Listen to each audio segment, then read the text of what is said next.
Okay, so we have two poll questions for you as we get started. And all you have to do is take your phone and take a picture of this QR code, and you're going to answer two different questions for us. And the first one is just a fun question to help us get started today. So the first question is, what is the strangest thing you've done during an online meeting? Go ahead and take a picture of that QR code. And this is just for fun, just to kind of get us started. Go ahead and take a picture of that. I'm taking one right now for me. Answer this question, and then the answer should actually show up in your phone.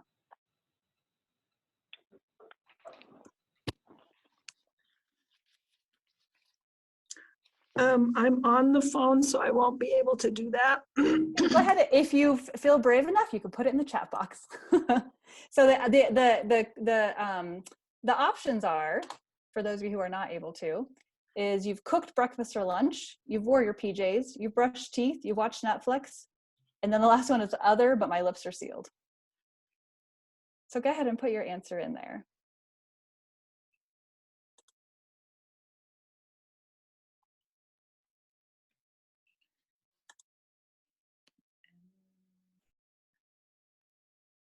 Okay, so everyone, you should see on your phone, it looks like, oh, 44% is other, but my lips are sealed. I love it. We have about 35% who said they cooked breakfast or lunch, about 35% who wore their PJs, and 0 have brushed teeth, and 0 have watched Netflix. We have a dedicated workforce. That's all I'm saying here. I like it. Okay, we're going to go ahead and answer the second question is, what is one word that describes your team? And that should just show up in your phone. I'm looking at it right now. So go ahead and take just a minute and write one word that describes your team, and it should create a word cloud for you on your phone. And if you're not able to use your phone, then go ahead and put it in the chat box.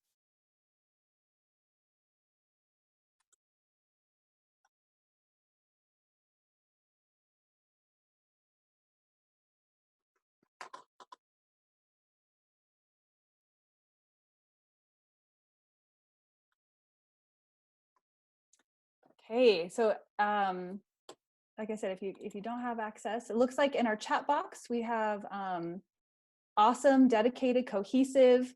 If you look in your word cloud on your phone, it looks like dedicated is the biggest as a word that the most people have used to describe their team. We have innovative, it looks like second. Then we have small, kooky, together, diverse, quirky, and cohesive. Awesome, thank you. That's just to kind of get us started thinking about our teams today. And as we're talking today, we wanted you to do a lot of reflection on your own experience with your team. So before that, I guess I just want to get vulnerable for 1 minute and tell you about my experience over the past few weeks. So when all this happened and we started working from home, I honestly thought I was going to be able to get everything organized in my job, right? I brought home all my papers. I was going to get completely organized. Can you guys see this GIF? So it's a guy, you know, organizing his desk. I quickly realized, however, that was not going to happen. And this is kind of how I felt. I don't know if anyone else felt this way. We quickly realized that we had to adjust to the new now. And that set in really quickly. And so I felt like as an executive director of a nonprofit that leads, we have a statewide purview, I really wanted to make sure that we were able to pivot, that we were able to think nimbly, be nimble and respond to all of these changes. And what happened is I actually led our team in a pretty horrible meeting. I'm not gonna lie. It was pretty horrible. It was 3 hours long. We were trying to figure out what to do. It was kind of discombobulated. We didn't really know how to do it in a virtual environment because we were so new to it. So after I took a deep breath, and I realized that I had to do a few things to change within myself to be a good leader during this time. It wasn't business as usual, and I myself needed a pivot. So I took a couple deep breaths, and I took a step back, and I called in for some reinforcements. Lisa Wisham actually came and guided our team in a really a transformational process that I should talk with you guys about today, that not only empowered me, but empowered my team to be more innovative and more efficient. And I really think, our team is stronger because of this. We had some really tough conversations that were not fun, but I love Saved by the Bell. I don't know if anyone watched that growing up. And I love these two folks, these two kids like riding this bicycle. It's pretty awesome together. But really, a couple lessons that I've learned along the way is really to breathe, make sure you take breaks, check in individually with your staff, make sure you're delegating. That our team is really key. Like we've had to pivot really quickly, and I feel like our team really is like these two kids on a bicycle, making it happen. And that tough conversations really do lead to some good outcomes. So that's kind of my story and why this is such an important topic to me. So I'm going to turn it over to Lisa Wisham, who is going to lead us in a mindfulness activity and get us started talking about virtual agreements.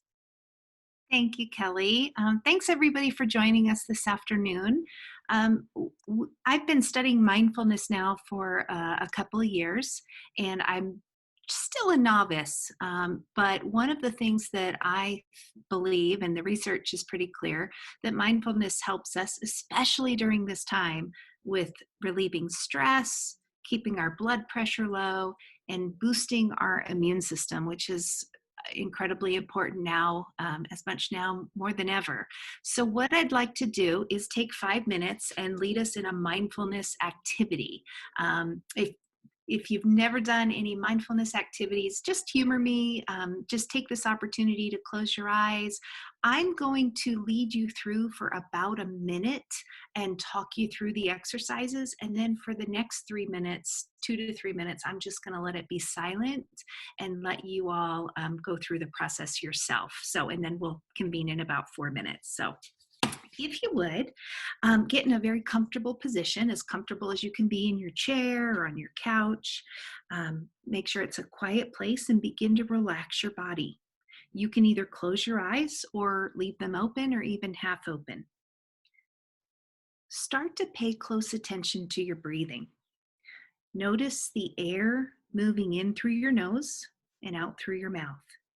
Don't overbreathe, but allow your breath to move naturally as you observe it. Breathe in and out as you connect with each time you inhale and exhale. Notice how it feels as you begin to inhale, how it feels as you are between inhaling and exhaling, and the sensations of your breath when you exhale. Follow your breath through a full cycle from the beginning of an inhalation where your lungs are full back to when they're empty again. Notice the rise and the fall of your stomach, the air moving in and out of your nostrils. As thoughts and feelings arise in the form of any kind of judgments or wondering if you're doing this right, thinking about what you have to do later, questioning whether this is worth your time, simply observe the thoughts, acknowledge the thoughts, but with no judgment, and then let them go. Once you realize your thoughts sometimes hijack your attention, don't struggle with them. Gently bring your attention back to your breath each time. Every time you notice your attention leaving your breath, bring your awareness back and concentrate on your breathing. If your mind gets caught in a chain of thoughts, gently step out of the thought stream and come back only to the sensations of your breath. Each time your mind wanders, patiently bring it back. If you're aware of any body discomfort, any hunger, sensations of hot or cold, an itch, just keep breathing and watch them without doing anything about them. There's nowhere else to be, nothing else to do, but notice your breath, inhaling and exhaling. Now, if you would, just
Now gently begin to open your eyes, bring your attention back into focus, take in the colors, sounds, and textures around you. Stretch and breathe normally, noticing how much more vivid and acute your mind is, how much more calm and connected you feel to yourself and to the present moment.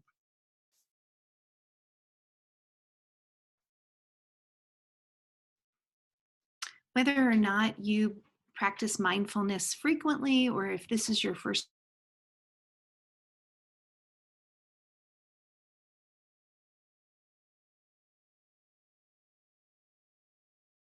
particularly during the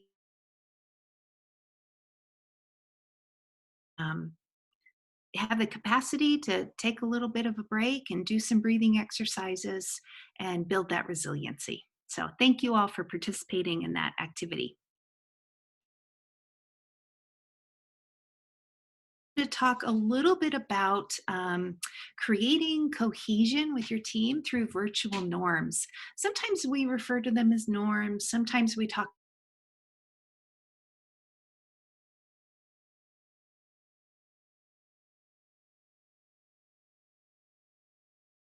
the same norms for about a year now, and that we realize that the norms that we abide by and pay attention to in the office when we're all physically present might be different than the norms or the working agreements that our team needs when we're all in different areas.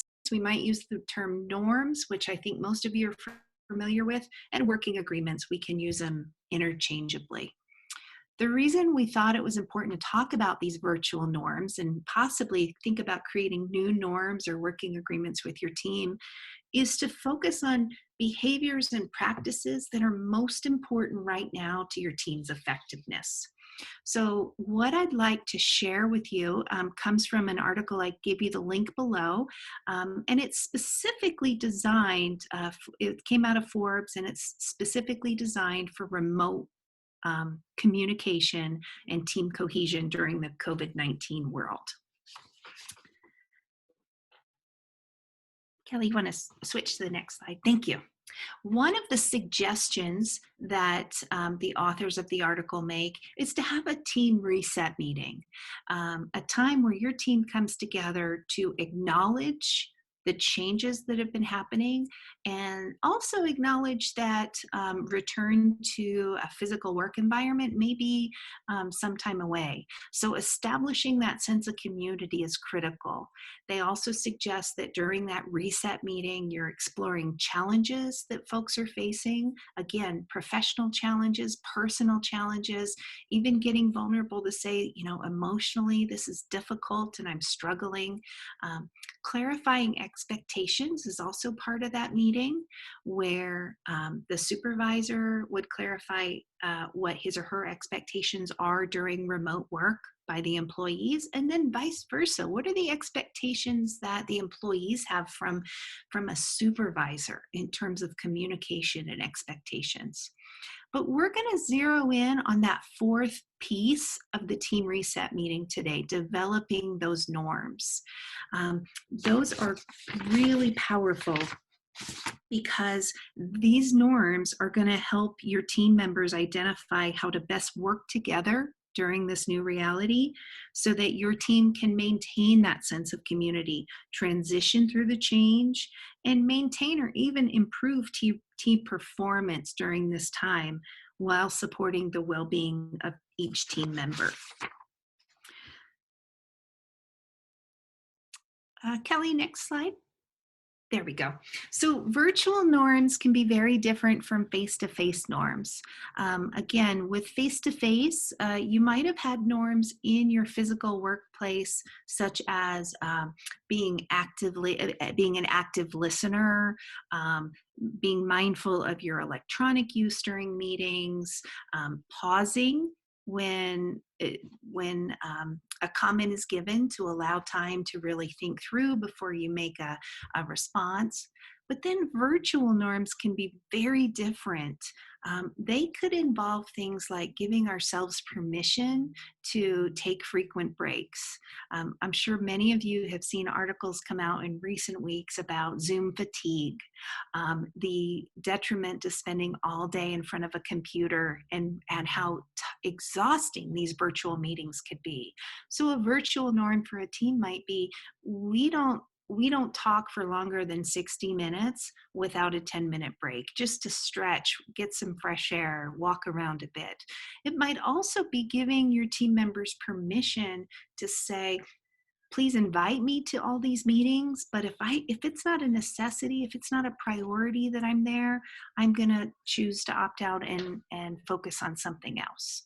So those are some examples of ways that your team members together can come up with those virtual norms. Please feel free, if you have done this with your team, if your team has some great virtual norms you've established over the last 6 weeks, please put them in the chat box. I just think it's important for us to think a little bit differently about our norms and about how operating as a team can look and sound so different. Also, please feel free to add in any questions that you might have, or any things that you would need clarified. But the purpose of this time, and I know my time is running short, we just wanted to emphasize the importance of it and talk about what that can do for team cohesion. I also will put my email in the chat box, so if you have any questions or want to contact me separately to talk more about how these norms could benefit your team, please feel free to contact me. So thank you so much for your time this morning. Kelly, do you want to talk a little bit about this beautiful graphic here? This is I think it's a response to our time creating the virtual working agreements with UAN. Yeah, and it says in the chat box, people are saying breaks are big for us. We take breaks whenever we need them. Thank you, Lisa. A couple people. Pepper said it's going to be really weird getting used to the new norm that will happen after we get to be able to be back with our kids. Yes. And then you might need to regroup and have another one of those team reset meetings when you go back to the physical environment. I think it's a continuous process. Yeah. So Lisa, like I said, my vulnerable moment when I started off this presentation, that we needed to call in some reinforcements, right? And so Lisa came in and she guided us in this virtual agreement discussion, and this is where we landed. And Amberly and our team created this great graphic, but we talked about meeting etiquette. So we came up with 4 different things. This is just what was important to us, right? So we established outcomes. We want to always circle back to our outcomes to make sure that the meeting is pertinent. In case of hijacking, we actually wrote this before that we knew there were Zoom bombers. So this doesn't refer to Zoom bombers. This is more like if the topic gets hijacked, that we have permission to say something. And then a planned break time. So always my team has to remind me, Kelly, it's been an hour, like let's break. And so giving people permission to do that. And then we just had some team best practices that necessarily don't happen in a meeting setting, but just best practices as we're working together and taking care of ourselves. So making sure that our calendars are up to date since we don't see each other. That was really crucial. So we're not scheduling. We only have one Zoom account. So making sure we're not scheduling over each other and hijacking people's time. Routine is key. You know, a lot of us decompress on the way home from work, on that drive home from work, and we don't have that anymore. So what is your routine to help you decompress? Make sure you take a break. And then in addition to doing team building activities, we also wanted to do more mindfulness activities, which is why we asked Lisa to start her portion of the presentation, taking us through a mindfulness activity. So that's just what's worked for us. And we actually revisit this every week and just say, are we on target? Anything we need to change? So thank you so much, Lisa. This actually was a huge turning point for us. And I see some team members on my team nodding that it's been really beneficial. So thank you. Thank you. So Brandis Stockman is going to talk to us about supervising teams remotely. Yes. Hi again. I'm Brandis, Promise Salt Lake. I'm one of the deputy directors there. Before we do this, I just wanted to give you some context on where all this information is coming from. My position, I supervise full-time staff, and those full-time staff supervise the part-time staff that are the frontline staff members. So the information that I'm going to share with you is kind of based on my experience over the last, I don't know, how long has it been? 6, 8, 4, I don't know, a number of weeks, along with the different struggles and the different ideas that my full-time staff members have kind of passed along to me. So in order to kind of get a better sense of who all is here, I just have a simple question. So if you want to go to the next page again, Kelly, if you guys can scan this QR code, and I just would love to know if you supervise staff in your position.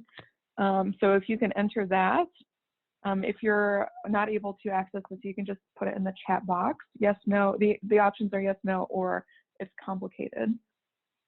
So I'll give you a second to do that.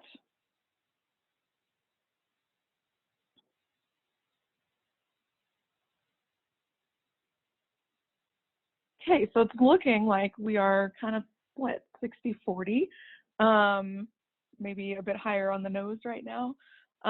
Great, thank you for sharing that. That's really helpful to know. So while I'm going to be talking about a lot of perspectives from supervisors when it comes to supervising staff, everybody has a supervisor, and I would just love for everybody to keep in mind all of these tips. So if you have some ideas for your supervisor, then you can suggest those to them, because we're kind of all learning this together. So just keep those things in mind when we're going through. So this is the State of Remote report, and this is from 2019. This is done with the remote workforce, and obviously this is probably not out of full-time staff members that filled this out. This is probably technology related staff members. But I feel like a lot of the things that are here are really reflective of the issues that I'm hearing coming up from staff. So the first thing on the list was unplugging after work. And I know that can be particularly difficult for staff that don't have ideal kind of remote working situations. So maybe, you know, all you have is a bedroom, and you have to sit in your bed and do your Zoom calls and do your work in your bed. And it can be difficult to kind of switch modes from doing that to relaxing and taking some time for yourself. So that was a struggle. Loneliness, which I imagine is probably an even bigger issue now, because we are or have staff members who are maybe going for a very long period of time without seeing anybody. So something really to keep in mind right now. Collaborating and or communication. I think as we've all come to see that meeting over Zoom is very different than meeting in person, and just something to keep in mind. And then distractions at home. So again, with all of our Zoom meetings, I think you're pretty aware of all the different distractions that can happen. But as we're moving forward, these are just things that you should think about when you're supervising staff members, or just when you're working with your team, that these are all things that people could be struggling with. Go to the next slide. So the first thing is supervision will look different. So our jobs have changed completely. Our lives have changed, everything has changed, and it makes sense to know that your supervision strategy and the way that you interact with your own supervisor is going to be different. So again, I would just make sure that you're thinking about what works best for you, talking to your staff, see what works best for them, and come up with a really well thought out strategy when it comes to supervision. Next slide. So the first thing, discuss preferred communication styles, and keep in mind that preferences might have changed. So let's say you're somebody who is really used to seeing your teammates or your staff every day. They come into a program, you're in your office, maybe you come in with another staff member together and everybody's chatting. How are you? What's up? How are things? And you get a really good sense of where people are at. But in this new kind of virtual world, that might not be something that you're able to do. And so just keeping in mind that the way that you were used to communicating is going to be different. You also might be somebody who is used to texting staff members and being like, hey, during the day, real quick, like, are you able to stay after work for a 15-minute meeting today? And everybody answers, they're like, yes, no problem. And you get that sense from the whole team of like what they're able to do when they answer that question. But your staff team right now might be in different situations. So maybe they're not at their phones all the time. Maybe they're taking care of other people in the household. Maybe they have kids that they're watching, and maybe they're not able to get to their phones right away. That might not happen until the kids go to bed. It's like 10 or 11 o'clock at night. So just being aware of people's communication styles during this time, because they're definitely going to be different. Same with Zoom calls. I know Zoom calls are really great for a lot of people when it comes to connecting and seeing people face to face, but sometimes people might not be in a space where that's doable. There might be multiple people in the house. I know I've seen staff like have to go into their cars to get some privacy and quiet to do that. So this should just be a very intentional conversation that you have with people, with your supervisor, with your supervisees, and it will avoid a massive amount of frustration just having this simple conversation. Next slide. So check in regularly, at least weekly. This is particularly something to keep in mind if you're a supervisor.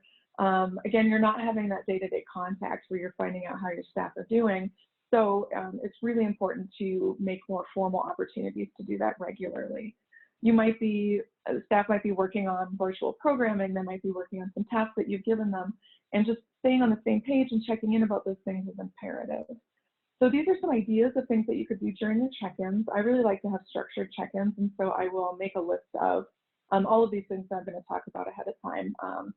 So I have a really clear order to follow and make sure that I'm kind of addressing the same things with all of my staff. So definitely a general check-in question, like how are you doing? Like what's new?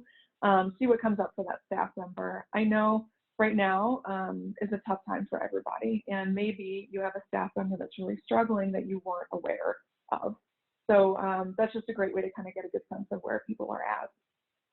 Reviewing tasks in progress. This is a great way to not only make people feel like their work is valued, but also to keep track of the workload that your staff member has. Like, do they have enough work? Do they have not enough work?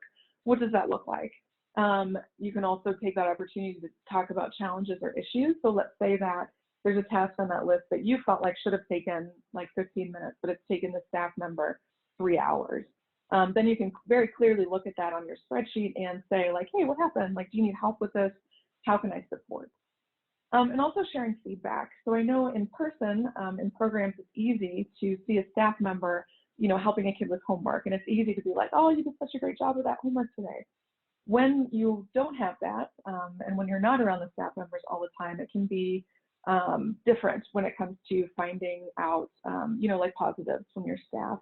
So I would make sure to take this opportunity to share that positive feedback, because everybody I know is working really hard during this time and it's been challenging, but to share that feedback and keep people motivated and positive. Next slide. Encourage organization and planning. So, when our staff signed up for this job, we did not sign up for a job that involved like 100% working from home. We also have staff members who maybe have never been in that situation before. Maybe this is their first job, and they could be struggling with figuring out how to manage their time. So encouraging that organization and planning is really important. Some suggestions would be talk to your staff about blocking out time on the calendar for tasks. This can help with staying on task, kind of avoiding some of those avoidable distractions, like getting caught up in like watching TV or like taking a nap or something. It helps you stay, focused and on task. It can also help you plan out your week and see what it is that you need to be working on, how long it's going to take, and what is the rest of your week going to look like. A task tracking document. So I was talking a little bit about that. At Promise, we use a Google spreadsheet to do this. Again, you can check and see what your staff are working on. Supervisors can also add tasks onto there for their staff to do. It's just a really good visual of what's going on with people's schedules. On that document, you can also add prioritization like numbers, so then staff have a good idea of what they should be spending their time first on. And this is something that you could access and do as a supervisor, or you guys could do together during your check-in, or your staff member could do. It's just up to you guys. And then planning a week in advance. Again, this helps you monitor kind of workload and what things are looking like for each staff member. Next slide. Allowing time for tasks that staff are excited about. So I think in our field, we get a lot of fulfillment out of interacting with kids, and because kids are fun and they're cute and they say funny things, and it's a passion for people that are working in this field. And right now, that part of this job is not there. So allowing staff to do some tasks that they're excited about really helps with morale and excitement. I think that it's a great time to explore bigger projects. And so let's say that you have a staff that's always wanted to do a computer coding club, and they've just never had the time to sit down and really plan it out.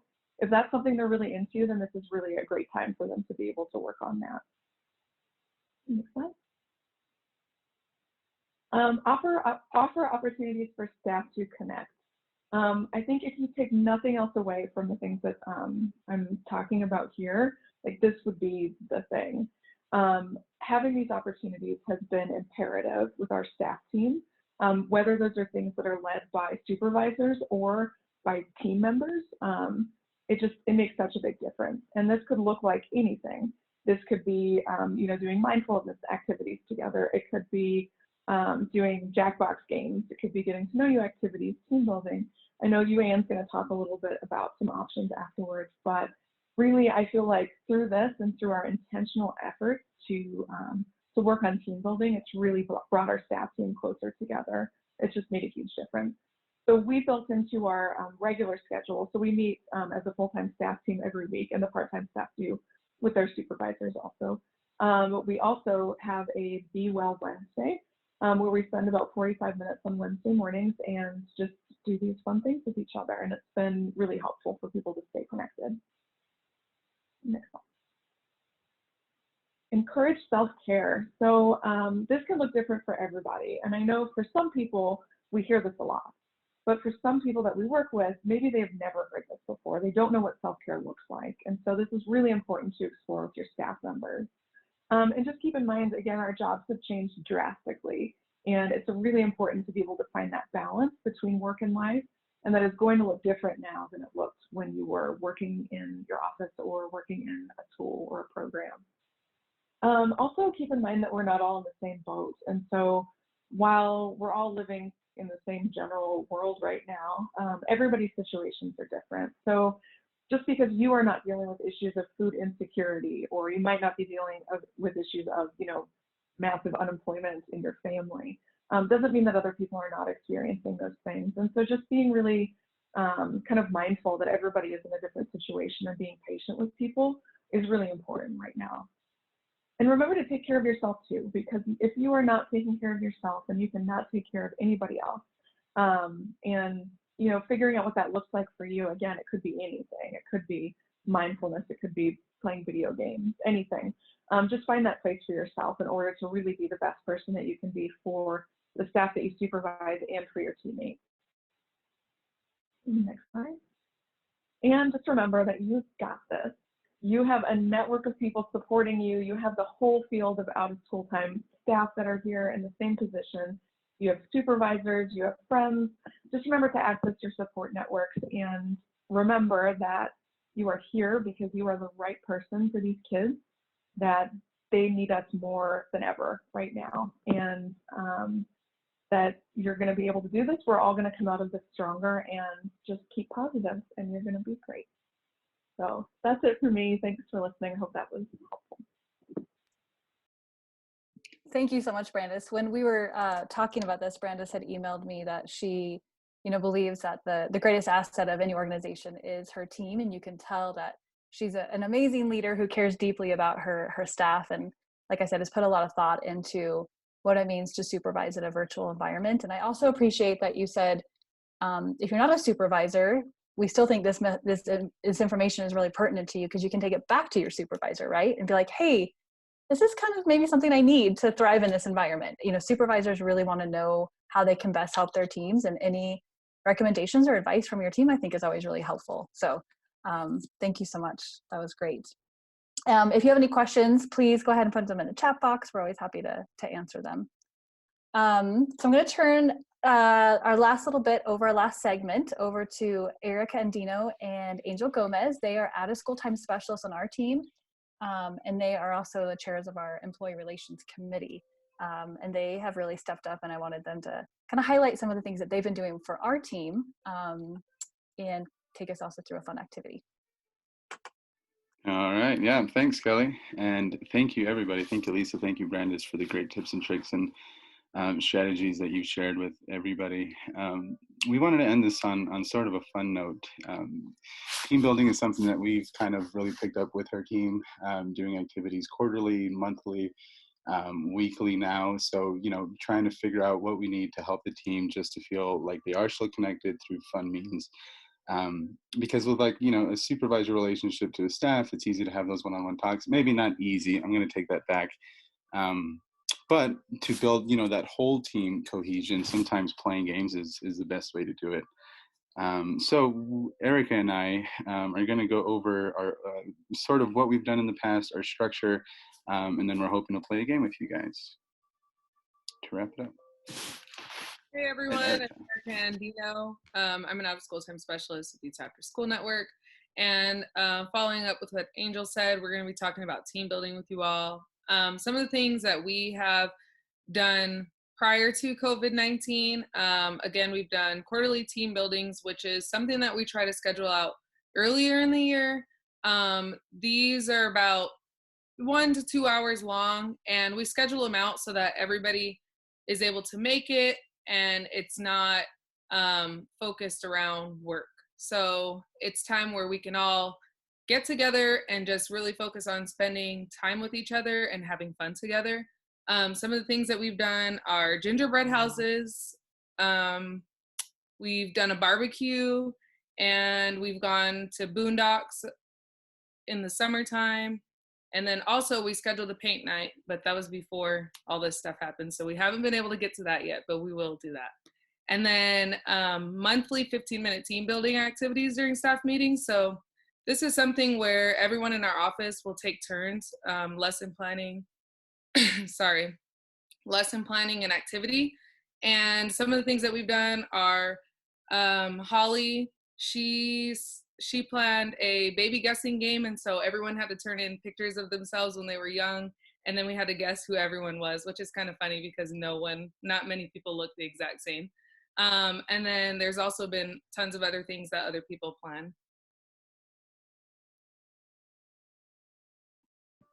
Yeah, and now we've sort of changed up the structure a little bit.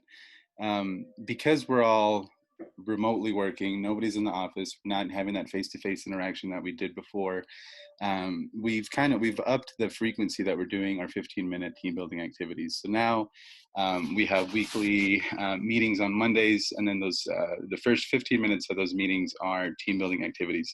So we've provided a spreadsheet to our staff so that can sign up well ahead of time, and then Erica and I will do some team building activities as well.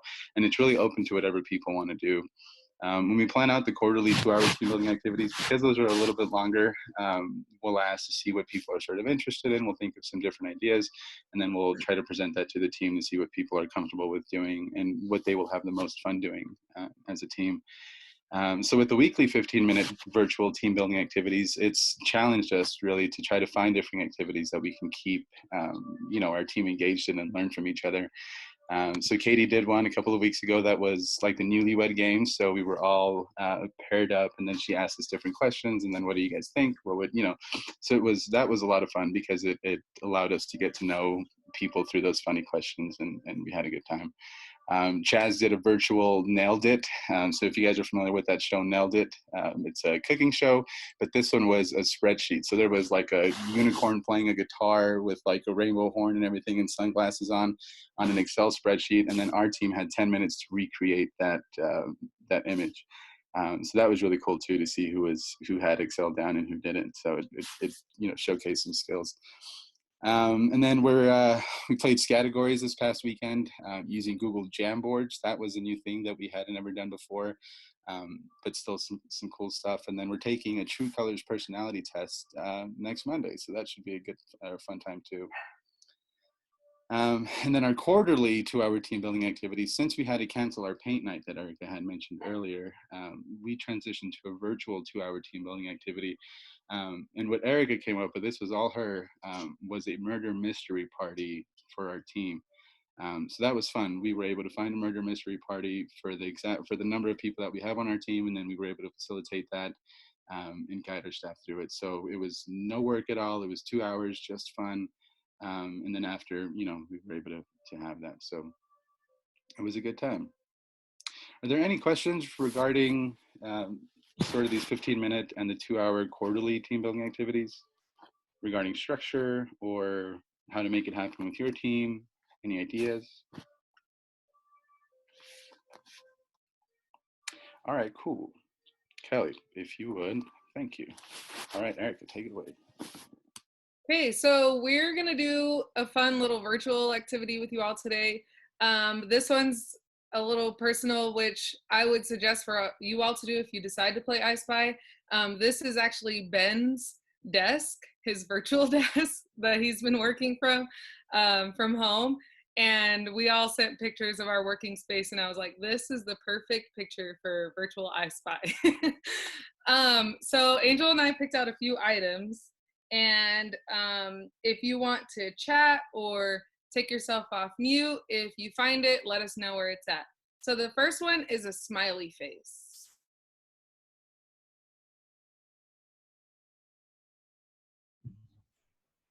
When you find it, just chat it in or unmute yourself and yell it out. I found it. Where is it? It's right above the vote pin. Yep, you found it. Good job. Nice, Pepper. Congrats. All right, mine is the Mr. Peanut from the Peanut Cans. Can't remember the name of him. I love Mr. Peanut. I see Mr. Peanut. He's like over the computer on the right side. Nice, nice. That was fast. I saw him when I was looking for the smiley face. I cheated.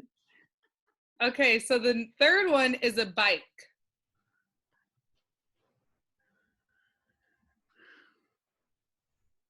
I have to say this one is tricky. I had a hard time finding it earlier.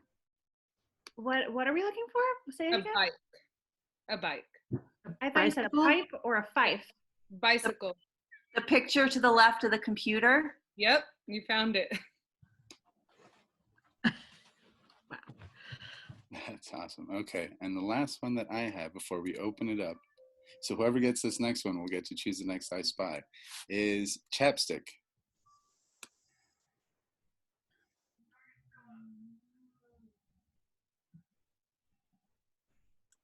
I found it. The lower left, right-hand corner. Yep. Lower Like right-hand corner. the very lower, yeah. Yep. Nice, All the Kelly. way in the All right. corner. Yeah, Kelly, do you want to choose one for us? Yes, give me 1 second. Oh gosh. Does someone have one like right away that they found? Okay, I think I see something. A star? On the wall behind the comics. Yeah.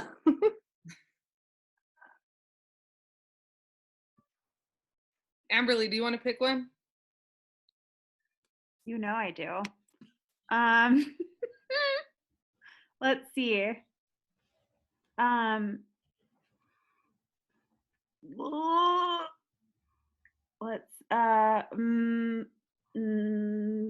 this is hard. And while Amberly is choosing, if anyone already has something that they want to point out, then you can go right after Amberly. I'm trying to be like really strategic, but I just can't be. I'm gonna say the letter Q. Ooh. On one of the keyboards? Yeah, but which one? The one on the laptop. Mm-hmm. You know, some of us are old and don't have that good of eyes, Amberly. Sorry, Katie. It's my new glasses. Good job, you. And I think we have time for one more if anyone wants to. Ooh, I have another one. Go ahead. A symbol, like a crash symbol. The mouse pad. The mouse pad. Good job, Kristen. Oh, Yalev chatted sunglasses. Oh, sunglasses. They're behind the Picture. camera. The sunglasses are behind the camera. Oh, wow. That's a good one. That is a good one. Oh, I was looking at the sunglasses on his picture by the computer laptop. Oh, yeah. I was seeing Ben with sunglasses next to his laptop. That's awesome. Well, thanks, guys. That was a lot of fun. Another variation of this game that you can do is if all of your kids have their video up, then you guys can all share a screen and then look for I Spy things within different people's actual settings. So that's pretty cool too. So considering, how you can adapt to keep kids engaged and to make it fun for you and for the kids. Right. And if you guys have any questions or considering creating an employee relations committee and have any questions for Angel and I, you can call or text us or email us at any time. Thanks, guys. Thank you. I think we have a couple minutes for questions. If anyone has questions for Lisa or for Brandis or for Erica or Angel or myself, we'd love to hear maybe some of what you've done to build your team or to be part of a team, what your role has been in building and maintaining a cohesive team during this time. We'd love to hear you.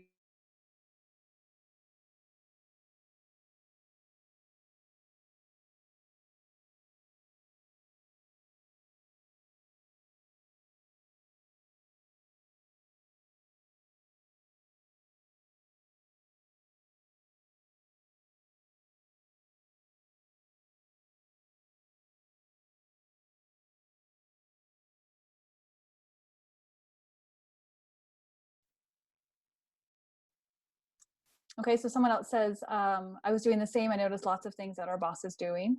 That's awesome. Our field is sprinkled with and inundated, I think, with amazing leaders. Pepper says same here. A shout out to Susie as a great supervisor. And to Kelly for a moment. I'm going to put her on the spot.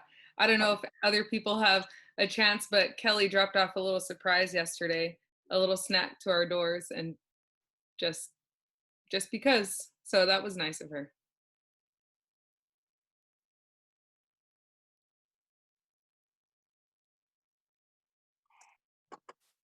Someone also commented about Ben's desk. It looks like you're in the middle of a writing the next great American novel. It's so true. And his typewriter works. Eleanor says, I heard someone share that relationships on shared experiences, and I know our virtual activities have had this value, or that are built, sorry. I heard someone that share that relationships are built on shared experiences, and I know our virtual activities have had this value. That's great. Thanks, Eleanor.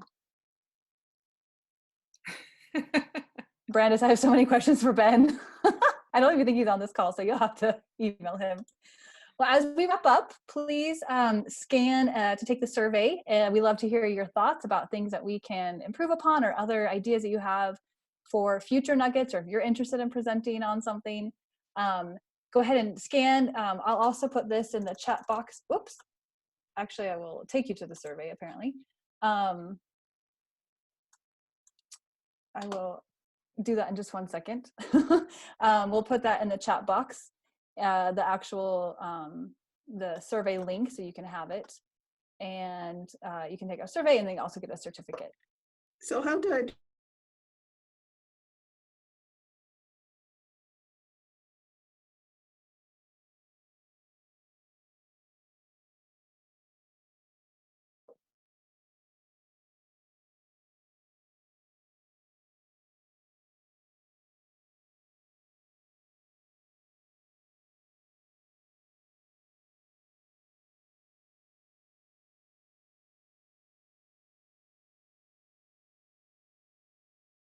a great day, and hopefully these are things you can take back into your team. I highly recommend the virtual agreements if you haven't done something like that, or even as you're transitioning back into person. Taking time, I think, is something that I've learned over and over again, but taking that step back and pausing just to make sure that we're okay in our current environment is key. And then everything that Brandis shared with us, really appreciate being thoughtful when you're meeting with your staff one-on-one, making sure that those are structured and you're having those same conversations. And then Erica and Angel, that was super fun, the I Spy game and all of your ideas, so thank you. And yeah, thank you for the mindfulness exercise, Lisa. Started us off on the right foot. So thanks everyone, have a great day, and thanks for joining us. We'll see you next Tuesday for another installment of UAN Nuggets, and I believe it's on family engagement. Team, is that right? Okay. So family engagement, and we have some guest speakers joining us from Salt Lake County Youth Services, right? So that'll be great. So we hope to see you next Tuesday. Have a great day. Thanks, everybody. Bye-bye, everybody. See y'all next week.